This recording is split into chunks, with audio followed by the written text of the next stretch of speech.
Welcome back. It's time for the big 10.2.5 video. We've got new story, new systems, what even looks like a test of a revamped archaeology, and a wealth of things to check out. Today, you're going to learn everything that you need to know, as well as the locations of many handy items for you to pick up. So let's slam the feature counter on screen and get stuck in. Largest is the reclamation of bel'ameth, one of the rare times that we actually see the core world be advanced, but of course, with Midnight and Last Titan doing Quel'Thalas and Northrend, it's kind of just the start of that. Now, this quest is available for Alliance and Horde. There are worries there, given some promotional images and the Forsaken's actions during Cataclysm. I do understand people's worries. Chances are Blizzard wants this to be content for everybody, though, for the Forsaken to perhaps make some amends and a little dash of the enemy of my enemy is my friend. Regardless, though, I'm keen to see what they've cooked up. Gan has been relegated to gruff onlooker for far too long. Now he's active enough to check out bellular.ghost.io and support the show. That's where he and you will get early content as soon as it's made, the Lore Walking podcast, where we're about to kick off our special series on the Second War, and a whole load more. Check out the links down below. I'll see you over on the Members Lounge Discord. Next, there's a short Dragonflight epilogue quest chain that takes you around the place, including to bel'ameth. It sets some stories to rest, and it's got numerous stay a while and listen scenes, which is where Blizzard often like to foreshadow some future lore. Now, there's one thing to be quite suspicious of. Take a look at the marketing materials, and you do see Virinoth and a Ridicron on the infographic. Of course, a Ridicron is through that void portal, presumably not to be seen again during this expansion, and given his words, he may even be part of the Last Titan expansion. So yeah, expect something interesting. During this epilogue, we'll stop off at bel'ameth, a new Night Elf settlement, and while you're there, why not steal some of the stuff the elves have left laying around? Yes, these are rewards you can get, and they're perfect for any Night Elf themed transmog. There's a bedroll, a backpack, a spear, bow, knife, shield, as well as spyglasses, signal horns, and some pouches. You can pause and take a look at the coordinates, they're on screen right now, or you can just explore the area and take a look at your mini-map because they appear as treasures on it. The Horde can go here as well, but talk to Archdruid Rune Totem and you'll see that you definitely have to be on your best behavior, and you will have the Eyes of the Sentinels debuff on your character. Now, bel'ameth is also really handy for travel. There's a host of portals to and from Stormwind, Hyjal, Darkshore, Feathermoon Stronghold, Val'shara, and the Emerald Dreamway. If you're a druid, you can teleport to the Dreamway, if you've done, of course, the Legion Class Hall quest stuff, which does give you essentially instant access to the other end of the Dragon Isles, which is dead handy. Let's talk gameplay. Azerothian Archives is all about cosmetics. Zero player power, but I think the cosmetics look great. So here's how it works. This is an event that will take place each hour here in Traitor's Rest. It's got a reputation rather similar to the Time Rift feature, with 5 levels: Junior, Capable, Learned, Resident, Tenured. And if you do everything and complete the meta achievement, you will get the Isles Archivist title. So, what do you actually do? Essentially, this event, like with the Rifts, launches every hour. Now, you may have heard that it starts 5 minutes after the last one has been completed. That appears, though, to just be a thing that they did in PTR for the sake of testing. So it's hourly. And in terms of how it works, it's kind of like the Tuskar Feast. An NPC will give you tasks. These can be group or solo. You'll collect things, uncover things, and you'll use some new-ish mechanics, like using a scanner to find relics, helping some familiars, and an excavation minigame. Now, reading in between the lines of interviews, these all feel like tests for future archaeology mechanics. I suppose we can hope that's a War Within patch feature, maybe. Anyway, as you do this, you'll fill a bar. As you fill that bar, you will get tomes of various qualities. There are green ones that give you 25 rep and 50 fragments, blue ones that give you 50 rep and 100 fragments, and finally purple ones with 100 rep and 300 fragments. Now, when you open these tomes, in addition to the rep and the fragments, you can get some loot. As an example, this really nice sort of explorer's set recolor, so that's great, and of course the Clayscale Hornstrider. Now, at the end of the event, Doom Shadow spawns, kill it, and when you do, you'll get another 1,000 pages which will fill whatever tome you're on. And that's basically how this event works. But Blizzard have also fixed a rather large problem. What if there are barely any players at the event? Wouldn't that basically kill this feature? The answer, thankfully, is no, because this time they've actually increased the amount of pages rewarded after completing a task based on the player count. So essentially, if there's barely anybody there, your progress will be accelerated so that it's actually a reasonable thing that you can go and do. So absolutely, let's hope they bring this to the other events that they've put into the game. There's also an account-wide weekly quest that gives you 3,000 rep and 5,000 fragments, and there's an item that lets you transfer fragments between your characters with 0 penalty. Taking a look at the rewards then on the vendor, I think they're pretty great. There's this big mount as well as the Historian transmog along with a backpack, a hat, some really nice sets of glasses, a snazzy red backpack and some archaeology tool themed weapon mogs. Overall then, much to do, and to be honest for me, the time rift feature was kind of like crack somehow, so I'm glad that something sort of like it is here. And given that this is all based around a single dig site, you really do have to imagine this is some sort of test for what a future archaeology revamp looks like. Okay, next, a massive feature for the game, follower dungeons. This is a new feature that works with the 8 original Dragonflight dungeons. To do these, just select follower dungeon in the Dungeon Finder drop-down menu, select your role, and the rest will be filled with NPCs, and it even works if you've got some other players in your group. And they're kind of neat NPCs too. They act decently smart, they'll buff you at the start, they'll give you mage tables, that sort of thing. And when you're doing the dungeon, you can see a new extra action button that basically toggles between the NPCs leading the party or you leading the party in terms of pulling and that kind of thing.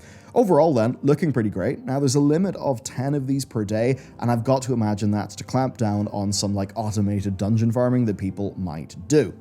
So is this a super relevant feature to most people now? I mean, no, not really, unless you want to do leveling and just knock out those dungeon quests solo without having to wait for a queue, or maybe you want to farm out some mogs. But clearly though, for me, this is a War Within thing, where the War Within dungeons will ship with this, and then that means when you're leveling up fresh characters, you don't have to rely on other people to do those dungeon quests. This is something that Final Fantasy XIV pretty damn successfully did. The players really appreciate it. As an example, I was using that feature when leveling an Endwalker because I just wanted to dive into the dungeons and soak them up as a part of the narrative as I was leveling up, and they were really good for that. Next, WoW movement is changing forever, where worldwide dragon riding is a thing. This is rather massive. It changes how all of WoW feels. Going from point A to point B in any continent will never have been faster. And in the War Within, they will update this and rename it to Dynamic Flight, and you'll be able to toggle it on and off with almost any mount in the game. For now though, it is just your dragon riding mounts that can work. It is limited to 85% speed, so as to not trivialize zones, but honestly don't really worry about that. It is still a humongous speed boost compared to anything you would have been used to. Now learning this still does require the usual account-wide unlock for the Isles, and if you have already unlocked it and are leveling an alt, and that alt is below level 60, it can actually still use your dragon riding mounts, they just will be operating the old style of static flight. Next then for the Drakthir, amazing news, empowered soaring is a thing. It replaces your old soar mechanic, and it basically works just like dragon riding. It is awesome, it's a big win, and it's a win the Druids will be sharing in when their flight form gets upgraded to Dynamic Flight in 11.0. And that's actually not all for flight. The Outland Cup brings 13 races in 3 variants, as well as a bunch of new rewards. There's the Outlandish Drake Racer set, plus this awesome looking scarf, along with the manuscript of Endless Possibility, which adds a toggle ability, which you can turn on to randomize your dragon's appearance every time you mount up. And if you do all races in gold, you'll get the Outland Racer title and the Ruby Riders of Azeroth Tabard. Then we have some improvements. The intro quest breadcrumbs you to all of the races that are available, and it gives you 40 badges. Then for balance, it actually gives everybody essentially maxed out dragon riding abilities. Then if you haven't unlocked dragon riding, you'll actually be loaned a dragon for each race, and because of worldwide dragon riding, you won't be dismounted after you do a race. Overall then, pretty damn neat. You can go and do that for 2 weeks, and let's hope the other cups actually come back in soon. Next then, a few game systems. The Revival Catalyst now gains 1 charge per week, up from a charge every 2 weeks, which is really good for tier catch-up, and even if you just want to quickly get those tier set appearances on your alts. Okay, UI then. So, number 1, there's a new instance indicator that denotes difficulty in player count. Then the Trading Post store has got more clear UI to show you what's in a collection.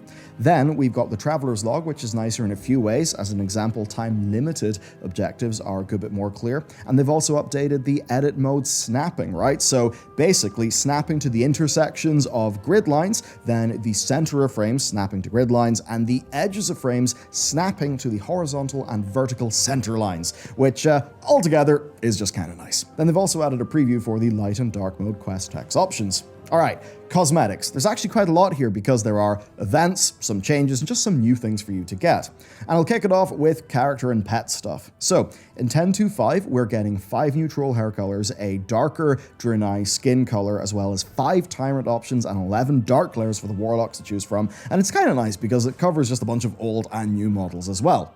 Then we have a Hearthstone event. So Hearthstone is almost 10 years old, and on March 11th, there'll be an event in-game. We don't know exactly what it is, but we have seen some data mined rewards. As an example, here's a really cool looking flying disc. There's also a red version of the Hearthsteed, hats, tabards, a Sarge pet, and a 36-slot bag and a cosmetic Hearthstone. Then for those that have done 12 trading posts and have unlocked the new Warden set, actually good news, because in 10.2.5 you're going to be getting, just like by default, a day and night version of the set that are completely static and won't color change, meaning, yeah, your Mog isn't just going to suddenly be broken whenever the time of day changes.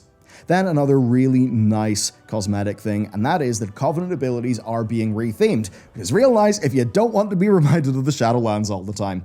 So yes, all Covenant abilities that were carried into Dragonflight as a part of talent trees such as the Hunt, Divine Toll, or Convoke, and many, many others, they're all now themed to their classes instead of Covenants, and it just looks great. That said, if you did like the old Covenant appearances, a future patch will add the ability to switch back. The next Pepe, not that one, there are 3 Pepe-themed outfits, one for Alexstrasza, Explorers, and Tuskar, and you can see where to pick them up on screen. These are, of course, Cuteness Overload, and maybe this is the last of the Tuskar that we'll be getting until we arrive back in Northrend for the last Titan. Then finally, Love's in the air with February, and there are a bunch of reward updates. Basically, we don't know how these will be split up between the actual event and the February trading post, but if you like Sailor Moon, then there certainly are Mog sets for you, and there's these really nice fox mounts that just look really nice. Plus, Love's in the Air itself has got some new quests, so definitely worth checking out. So that is it for this patch. What next then? Well, patch 10.2.6 will hit the PTR very, very soon. That's basically how they have to run things because their patch cadence is, well, just so aggressive.